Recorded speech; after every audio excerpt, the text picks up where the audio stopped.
উফ, ফাজিল পোলা কোথাকার। কি হলো জান, খারাপ লাগলো? কুত্তা হারামি কি হলো? কামড়ে পুরো শেষ করে দিল আর বলছে কি হলো। কই কামড় দিলাম?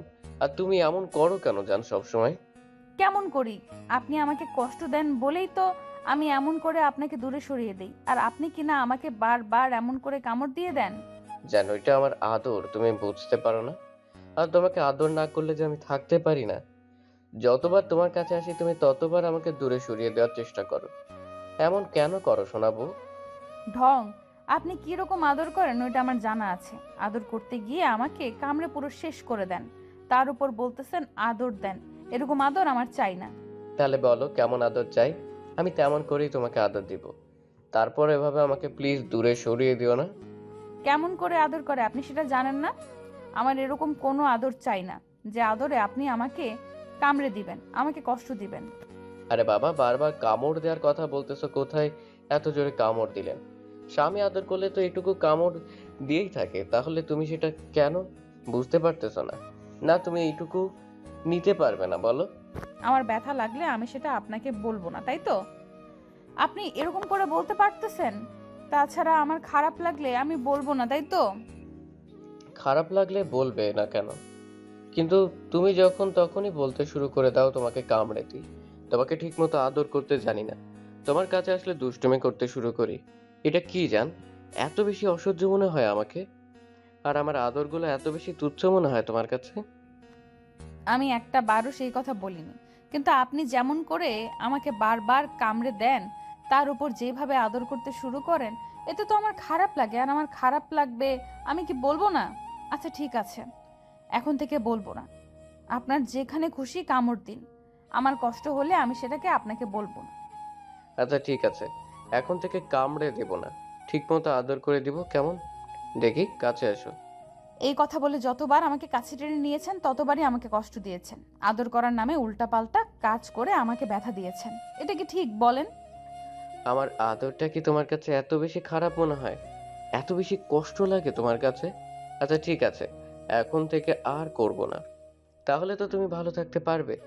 আমি চাই তুমি ভালো থাকো, তাহলে সেটাই হোক। ঢং ঢং। কালকে সকালেই আবার চলে আসবে, বলবে আদর চাই। একদমই সব নাটক আমার সাথে করবেন না। তোমার কাছে আসলে তোমাকে আদর দিতে শুরু করলে তোমার কাছে আমার ভালোবাসাটাকে ঢং নাটক এসব মনে হয়, তাই তো? কি করব বলো? তুমি আমার একমাত্র বউ, আর জীবনে কখনো কাউকে ভালোবাসিনি তো। ওই জন্য বারবার তোমার কাছে আসি আর তোমাকে আদর দিতে শুরু করি। কিন্তু তুমি এমন করে যে আমাকে দূরে সরিয়ে দিবে সেটা জানলে আর কখনো তোমাকে আদর করতে আসতাম না। এখন জানলেন তো, এখান থেকে আর কখনো আদর করবেন না। আপনার এই আদরগুলো আমি নিতে পারি না। ঈশান চাঁদনির কথাতে কিছুক্ষণ ওর মুখের দিকে তাকিয়ে থেকে তারপর বিছানা ছেড়ে উঠে গেল। তারপর ব্যালকনিতে গিয়ে দাঁড়িয়ে রইল। চাঁদনিকে ভালোবেসে বিয়ে করেছে ঈশান। গ্রামের মেয়ে হলেও চাঁদনি দেখতে অসম্ভব রকমের সুন্দরী, আর ব্যবহার আছে তেমনি সুন্দর। তাই ঈশান ওকে ভালোবেসে বিয়ে করেছিল। কিন্তু জানতো না যতবার চাঁদনির কাছে আসার চেষ্টা করবে, চাঁদনি ওকে ততবারই দূরে সরিয়ে দেওয়ার চেষ্টা করবে। তো মধ্যরাতের পর ঈশান রুমে আসলে দেখে চাঁদনি বিছানায় আরামসে ঘুমুচ্ছে।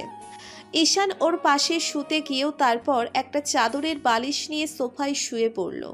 পরদিন সকালে উঠেই চাঁদনি ঘুম থেকে উঠে দেখে ঈশান রুমে নেই। চাঁদনি ভাবে হয়তো বাইরে গেছে, তার বাসার সব কাজ করতে শুরু করে দেয়। তো খাবার টাইম হলে ঈশান খাবার টেবিলে এসে বসতেই চাঁদনি ওর সাথে কোনো কথা না বলে ওকে খাবার দিতে শুরু করে। তারপর ঈশান খাওয়া দাওয়া করে তারপর অফিসে কাজ করতে চলে যায়। সারাদিনে চাঁদনি একটা বার ওকে কল করলো না। দুপুর গড়িয়ে বিকেল হতে চলল। লাঞ্চ টাইম প্রায় শেষের দিকে। তারপরও ঈশানের খেতে ইচ্ছে করছিল না। চাঁদনি ওকে কল দিচ্ছিল না দেখে তাই ঈশান ওর নম্বরে কল দিল, কিন্তু নাম্বারটা বিজি দেখাচ্ছে। আর দেরি না করে বাসার উদ্দেশ্যে চলে গেল। তারপর গিয়ে কলিং দিলে আম্মু দরজা খুলল। তখন ঈশান জিজ্ঞেস করলো, আম্মু, তোমার বৌমা কোথায়? হয়তো রুমে আছে, দেখো গিয়ে। কেন, কি হয়েছে? না আম্মু, ওকে বারবার কল করতেছিলাম, রিসিভ করতেছে না। মনে হলো কোনো সমস্যা হয়নি তো, ওই জন্য আর কি বাসায় আসলাম।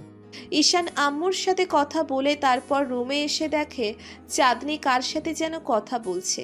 চাঁদনি ওকে খেয়াল করেনি, তাই ঈশান দরজার বাইরে দাঁড়িয়ে গেল। আর চাঁদনির কথাগুলো এরকম ছিল। আরে বলিস না, আমার কাছে আসলে শুধু কেমন কেমন যেন করে, যেগুলো আমার পছন্দ নয়। আমি ওনাকে বোঝাতেই পারি না, এমন করলে আমার খারাপ লাগে। ওই জন্যই তো দিয়েছি কালকে রাগিয়ে, যেন আমাকে আদর করতে না আসে। আমার সব সময় এগুলো ভালো লাগে না। ওনাকে আমি বললে উনি বুঝতেই চায় না, বুঝতেই পারে না। চাঁদনিরা কথার দ্বারা ঈশান বুঝতে পারল চাঁদনি হয়তো ওকে নিয়ে কিছু বলতেছে। তাই ঈশান বেশ কিছুক্ষণ চাঁদনির দিকে তাকিয়ে রইল। চাঁদনি নিয়ে বেশ হাসাহাসি করেই কথা বলছে। আর আজকে ঈশানের বুঝতে বাকি নেই চাঁদনি ওকে বারবার দূরে সরিয়ে দিয়েছে, কিংবা ওকে দূরে সরিয়ে নিজে কোনো গিল্টি করছে। ঈশান বুঝতে পেরেছে চাঁদনি সবটা ইচ্ছে করে করেছে। আর তাই ঈশান বেশ কিছুক্ষণ ওর দিকে তাকিয়ে থেকে তারপর রুমে যেতেই চাঁদনি ওকে দেখে হকচকিয়ে যায় আর বলে, আপনি কখন আসলেন? আসছি অনেকক্ষণ, আর এসে অনেক কিছুই জানতে পারলাম। ঈশান কথাগুলো শুনে চাঁদনির আর বুঝতে বাকি রইল না ঈশান অনেকক্ষণ আগে এসেছে আর ওর কথাগুলো বেশ ভালোভাবে শুনেছে। এমন কিছুর জন্য চাঁদনি প্রস্তুত ছিল না। ও চুপচাপ বসে রইল। এই ঘটনার পর থেকেই ঈশান চাঁদনির সামনে আর কখনো ভালোবাসার কথাটা বলতো না, আর ওকে কাছে টেনে নেওয়ার চেষ্টা করতো না। ঈশান জানতো না চাঁদনি ওকে এত বেশি ঘৃণা করে, যার জন্য এমন করে ওকে দূরে সরিয়ে দেওয়ার চেষ্টা করে। ঈশান ভেবে নিয়েছে চাঁদনি যেহেতু চায় না ওর সাথে কোনো কিছু হোক, তাহলে ওকে দূরে সরিয়ে দিবে। তাই ঈশান অন্য মেয়েগুলোর সাথে প্রেম করতে শুরু করেছে। ঈশানের প্রথম এরকম কয়েকটা দিনের কথাতে চাঁদনি একটু অবাক হলেও পরক্ষণে চাঁদনির বারবার ভাবতে ছিল যে ঈশান ঘরে বউ থাকতে কী করে অন্য মেয়েগুলোর সাথে এরকমটা করতে পারে। আর দিন দিন ঈশানের এরকম নাটকটা বেড়েই চলেছিল। তাই চাঁদনি আর সেটা সহ্য করতে না পেরে একদিন ওর সামনাসামনি এসে দাঁড়ায় আর বলে, আপনি এগুলো কি শুরু করেছেন বলেন তো? আপনার কি খেয়ে দিয়ে কোনো কাজ নেই যে অন্য মেয়েগুলোর সাথে এরকম লটর পটর প্রেম করছেন? আজব, আমার কি ঘরে বউ আছে যে আমি প্রেম করব না, তার সাথে রোম্যান্স করব সব সময়? তাহলে আমি কে? আপনার যদি বউ নাই থাকে তাহলে আমি কে? তুমি আমার বউ সেটা তো মনে হয় না। তোমার ব্যবহারে আমি মাঝে মধ্যে ভুলেই যাই তুমি আমার বউ, কিংবা আমি তোমার। তুমি এমন এমন কাণ্ড করা, যার জন্য আমাকে তোমার থেকে দূরে সরে যেতে হয়েছে। আসলে আমি তো তুমি কেমন কি আমি সেটা খুব ভালো করেই বুঝতে পেরে গেছি।